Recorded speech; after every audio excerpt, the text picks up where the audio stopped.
Bonjour, bonjour, on va commencer cette vidéo du Free Talk aujourd'hui, du dimanche, avec un hommage à Claude Vistel, qui nous a quittés récemment. Alors je vais pas vous faire un résumé de sa carrière parce que franchement j'en serais incapable et moi-même je suis allé chercher les informations. Alors évidemment je la connaissais parce que quand on voyait son nom apparaître, quand on est vieux lecteur de comics, on a vu son nom apparaître dans les Special Strange, les Titans. C'est grâce à elle, dites-vous que c'est grâce à elle aujourd'hui, si vous pouvez lire du Marvel en France, parce que c'est elle qui a vraiment apporté la licence Marvel en France. Donc elle est née en mars 1937. Les informations que je vais vous donner aujourd'hui, c'est littéralement ce que j'ai trouvé sur le compte Instagram Édition Lug, que je vous recommande fortement, parce qu'ils mettent souvent des couvertures de Spidey, de Titan, de Fantasque, de tout ce que vous voulez. C'est hyper cool, c'est clairement les mieux placés pour en parler. Vraiment, il y a beaucoup de gens qui ont parlé effectivement de la mort de Claude Vistel, mais je trouve vraiment que c'est eux qui en parlent le mieux et qui ont vraiment bien résumé sa carrière. Donc Claude Vistel, elle est née en mars 37. Je vous mens pas, je lis ce qui est écrit là. Comme ça, vous avez vu mon téléphone. Elle est née en mars 37, elle entre officiellement aux éditions Lug en novembre 1959, elle a 22 ans, imaginez, à 22 ans. Elle est d'abord traductrice et correctrice. Et oui, à l'époque... évidemment, bon, la traduction ça n'a jamais vraiment changé, hein. Effectivement maintenant on rentre sur ordinateur, mais c'est surtout la mise en page qui a été faite, c'est-à-dire qu'on récupérait les pages VO et on collait les textes directement au-dessus des pages. Ce qui fait que des fois quand vous prenez les anciens Titans, vous avez l'impression que c'est écrit à la main en fait dessus, et c'était vraiment du bricolage. Et donc elle était traductrice et correctrice. En 68, elle découvre dans l'encyclopédie les chefs-d'œuvre de la bande dessinée, les personnages Marvel que sont Spider-Man, les Fantastic Four et le Silver Surfer. Je vous lis littéralement ce qu'ont mis les éditions Lug en tant qu'hommage. Elle convainc son père et Navarro, donc en fait elle travaille avec son père Auguste Vistel au sein des éditions Lug et Marcel Navarro qui était aussi aux éditions Lug. Donc elle convainc son père et Navarro de signer un contrat avec Marvel qui cherchait désespérément à s'installer en France. Donc c'est grâce à elle que Marvel s'est installé en France. En février 69, sortait le premier numéro de Fantasque, donc les plus vieux d'entre vous s'en souviennent. J'étais pas né, comme le poisson. Ne fais pas de blagues sur un hommage. Le premier numéro d'une longue lignée, malgré bien des déboires avec la commission de censure. C'est vrai qu'il y a eu beaucoup de censure sur les tout débuts, notamment de Marvel en France, même un peu plus tard, hein. Je vous avais parlé dans une vidéo d'ailleurs de L'Homme sans peur. Enfin, il y a eu des censures hein, qui avaient été faites chez Lug, encore un petit peu chez Semic par la suite. Donc Strange qui arrive en 70, Special Strange en 75, Titan en 76, quelle belle année 76, voilà.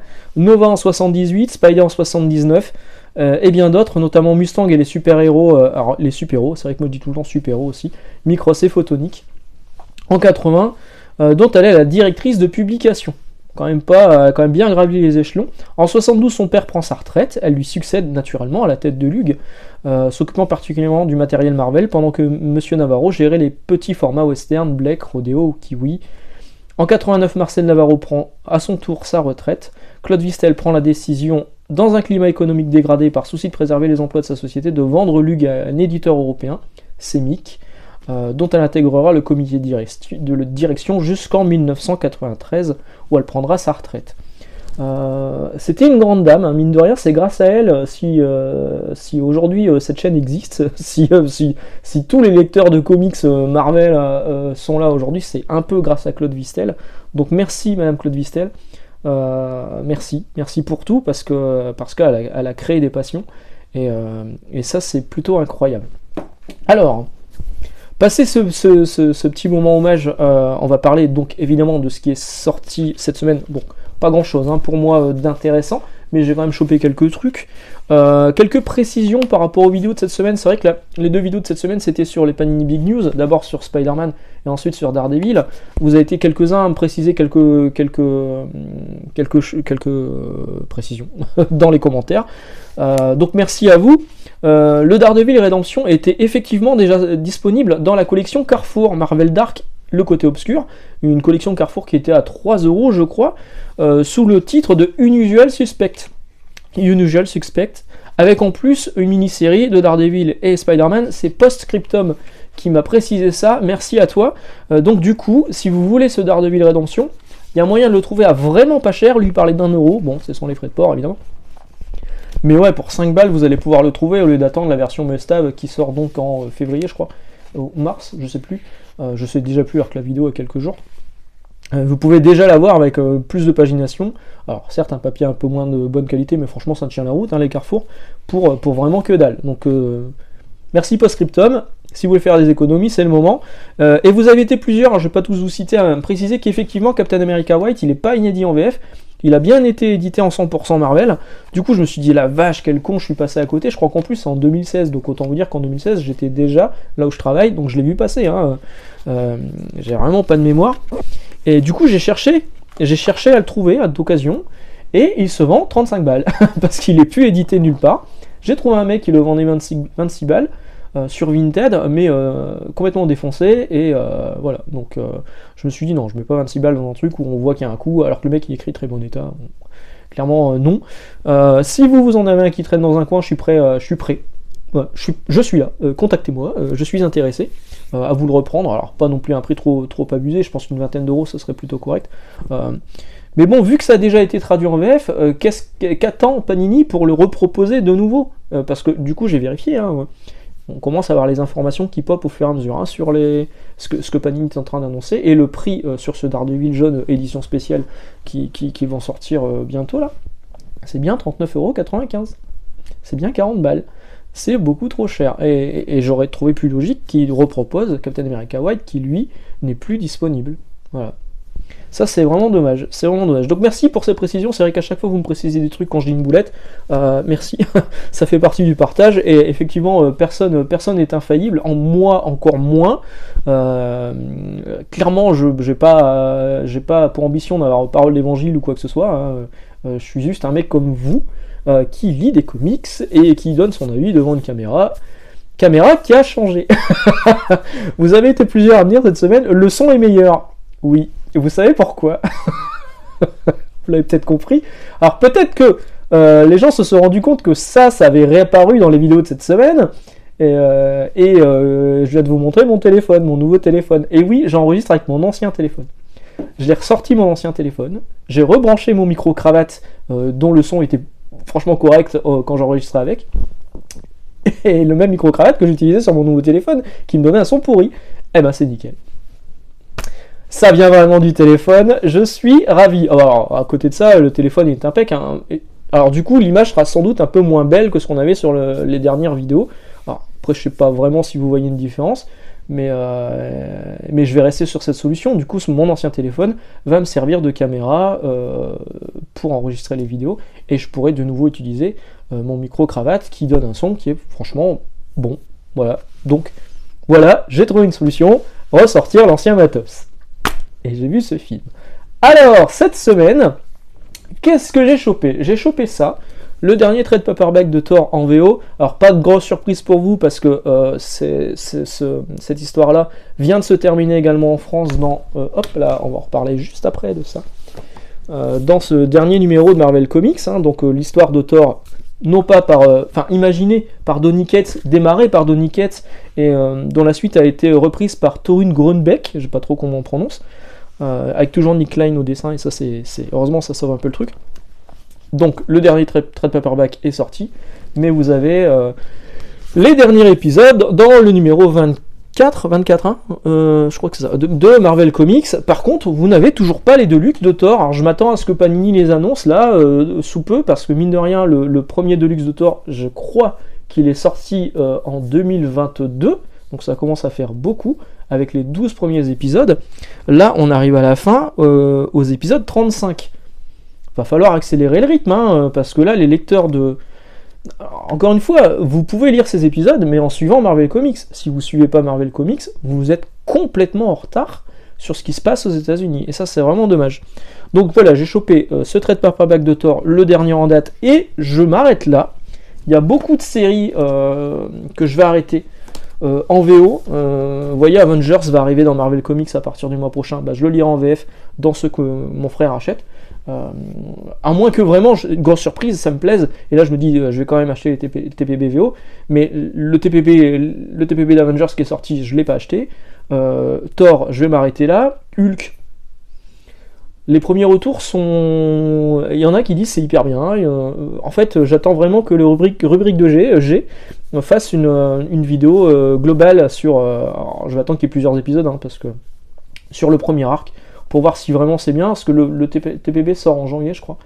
Et je sais pas trop quoi en penser, je suis limite à arrêter. Alors que Hulk, quand même, j'aime bien. Mais je vous l'ai dit, hein, qualitativement, en ce moment, aux États-Unis, c'est compliqué. Je continue Amazing Spider-Man, donc celui-ci, je l'ai lu. Il était cool. Enfin, j'ai bien aimé toute la partie qui était dessinée par McGuinness. Par contre, l'histoire du mariage, bidon. Hein. Bidon total. En plus de ça, à la fin, bon. Bah, on nous fait revenir un personnage qui était mort dans le trade paperback précédent, qui est ici. Hein. Trade paperback précédent, dont la couverture a été reprise telle qu'elle sur Marvel Comics, avec une subtile différence de traduction. Je vais vous montrer en VO. Comment c'est ? En VO, on a donc One Shall Fall. Donc on a cette liste de gens là, One Shall Fall. One Shall Fall, ça veut dire que l'un d'entre eux va mourir, enfin, l'un d'entre eux va mourir, voilà. Sur tous les personnages qu'il y a là, l'un d'entre eux va mourir. Donc ça a été traduit littéralement One Shall Fall en français par qui va tomber. Qui va tomber ? Bah, a priori, Spider-Man. C'est le seul qui est dans une position un peu délicate, là tous les autres c'est des images, ils vont pas tomber. Donc qui va tomber ? Spider-Man. One Shall Fall traduit littéralement en qui va tomber. Je pense qu'on perd complètement le sens de la mort d'un personnage. Et vraiment, et puis là, ils peuvent pas dire cette année correcteur orthographique. Non, là clairement, c'est sur la couverture, on peut pas le louper. Hein. Il y a 0 relecteur, c'est quand même pas plus. Enfin si, il y en a un, mais what the fuck quoi ? Qui a validé ça ? Qui a validé ça ? Pour le dernier numéro de Marvel Comics, car oui c'est le dernier, le 24, avant la relance en numéro 25, et ben, ça donne pas envie de suivre la suite. Alors, il explique clairement, hein, c'est Arnaud Tomasini toujours qui signe les éditos, il explique clairement que dans le prochain album, ce sera donc le début d'un nouvel arc pour toutes les séries qu'il y a dedans. Donc la nouvelle série Avengers redémarre en numéro 1, les épisodes d'Amazing Spider-Man qui seront dedans, ce seront ceux-là. Avec McGuinness au dessin, donc ce seront ceux-là, effectivement un nouvel arc, mais qui fait quand même référence à ce qui s'est passé avant, surtout dans l'histoire, donc franchement, quand on nous dit le point d'entrée idéal pour découvrir Marvel Comics, c'est faux, hein, parce que dans les épisodes qu'il y a là, dans l'histoire du mariage, il y a quelques je vous l'ai dit, on fait revenir un personnage, le personnage qui va mourir ici, on le fait revenir dès 3-4 épisodes après, on fait une aparté où on voit Spider-Man qui discute avec ce personnage.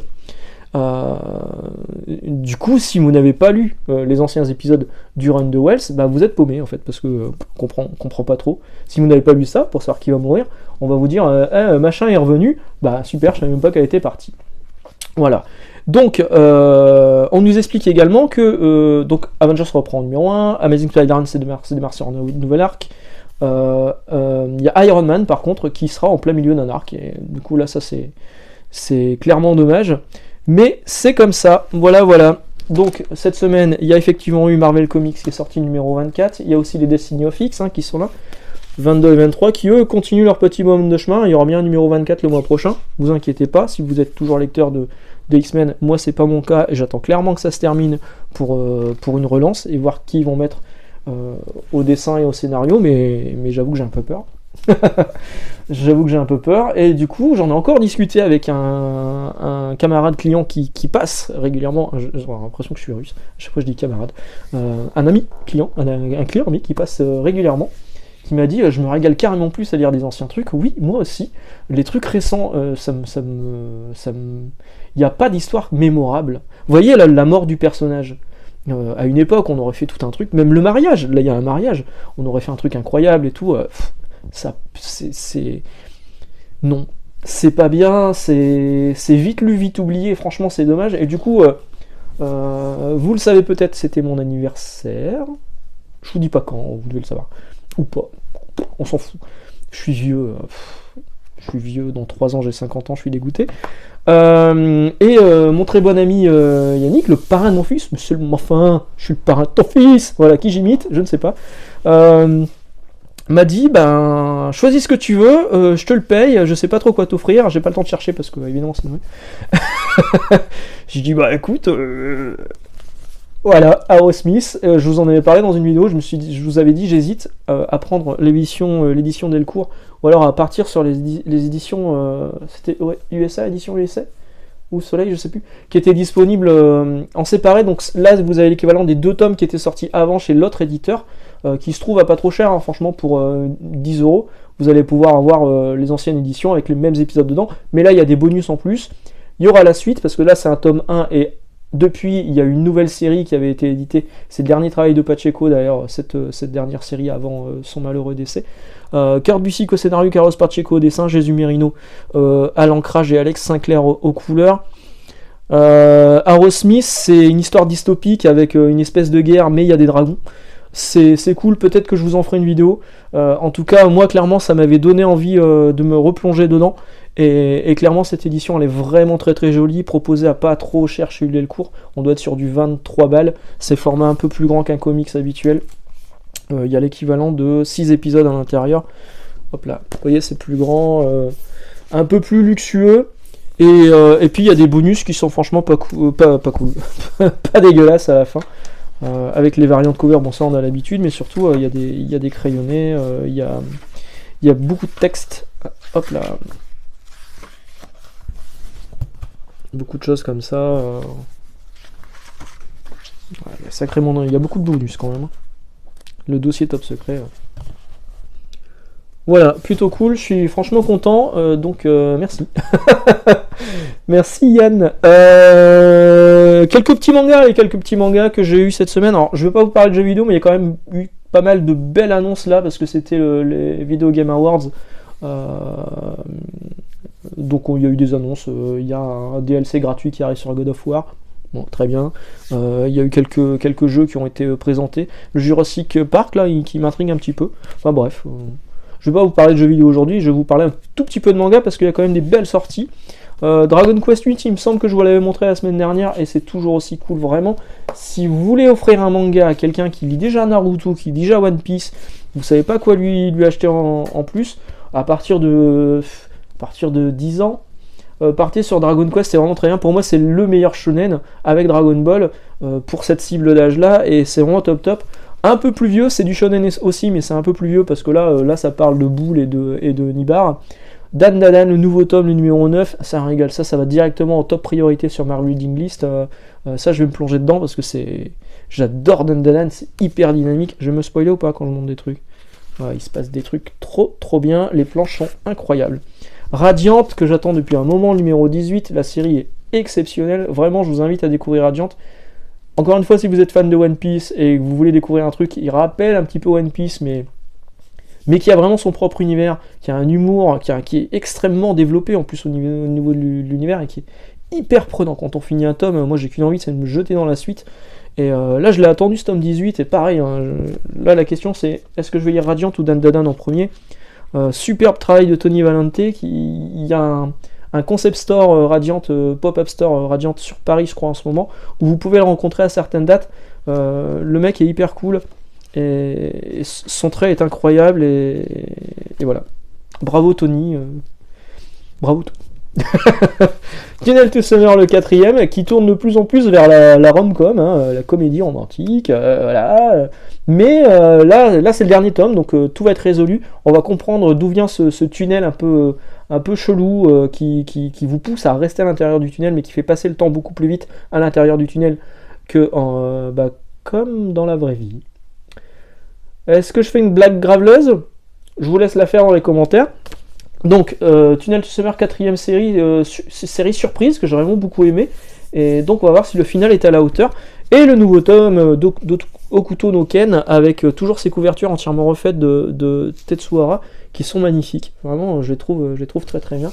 Un tome par mois pour Hokuto no Ken. Il y a eu quelques annonces, hein, d'ailleurs, je crois que c'est Crunchyroll, ils vont ressortir IQ en version deluxe à 12 balles. Des tomes un peu plus gros, ils vont ressortir aussi Kuroko's Basket, voilà. Et il y a Slam Dunk aussi qui ressort, mais ça c'est chez Kana. Je vous laisse là, excellente journée, excellente lecture, et on se retrouve mardi, on continuera cette semaine de parler des Panini Big News. Bon, là, les prochaines Panini Big News dont je vais vous parler, je vais faire un peu un condensé, parce que je vous avoue que Conan, je suis pas vraiment un lecteur, à part ceux de Carrie Nord, et puis Star Wars, c'est un bordel monstre. Rien que cette semaine, je crois qu'il y a eu 3 titres Star Wars, et quand il faut conseiller du comics en Star Wars... bah prenez ça à 6,99. Voilà. Allez, à plus, à mardi, ciao.